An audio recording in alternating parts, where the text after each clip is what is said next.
বাংলা মোদের গর্ব, বাংলা মোদের অহংকার। কারণ এই বাংলাই সেই বাংলা, যে বাংলায় জন্মেছে কবি রবীন্দ্রনাথ ঠাকুর, জন্মেছে কাজী নজরুল ইসলাম, জন্মেছে জীবনানন্দ দাশ, জন্মেছে শরৎচন্দ্র চট্টোপাধ্যায়, বঙ্কিমচন্দ্র চট্টোপাধ্যায়, অতুল প্রসাদ সেনের মতন অনেক কবি, লেখক, সাহিত্যিক এবং মুনি ঋষিরা আমাদের জীবনে সবসময় পাথে হয়ে রয়েছে। তাদের দেখানো পথেই আমরা হাঁটি।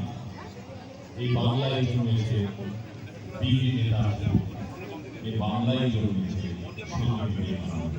ঠিক একই রকম ভাবে এই বাংলায় যে সমস্ত বিপ্লবীরা রয়েছেন, অর্থাৎ মাস্টার দাস সূর্য সেন, সুধীরাম বসু, বিনয় বাদল দীনেশ, তাদের যে সংগ্রাম, তাদের যে পরাধীন ভারতকে স্বাধীন করার যে মরিয়া চেষ্টা, প্রচেষ্টা, এবং তারা যে ইংরেজদের কাছে যারা ক্রমাগত তারা যেভাবে অত্যাচারিত হয়েছিল তার ইতিহাস এই যে কবি, বিদ্রোহী কবি কাজী নজরুল ইসলামের এই গানটি, যে গানটি আমাদেরকে সবসময় উদ্বুদ্ধ করে, এখনো শুনলে আমাদের মনের মধ্যে থেকে স্বাধীনতার চেতনা বেরিয়ে আসে।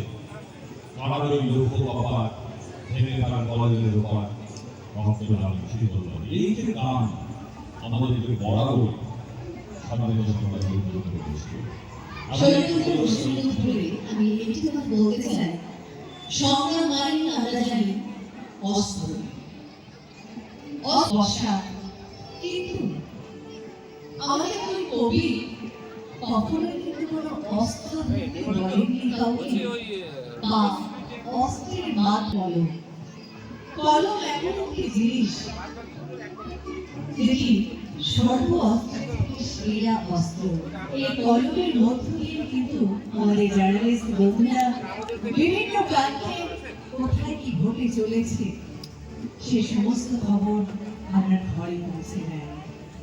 সকাল হতে দেরি খবরের কাগজ চিঠি আপনার বাড়ির দোরগোড়ায় আসে, এবং আমরা বাংলায় একটু বড় অস্ত্র আর কি হতে পারে।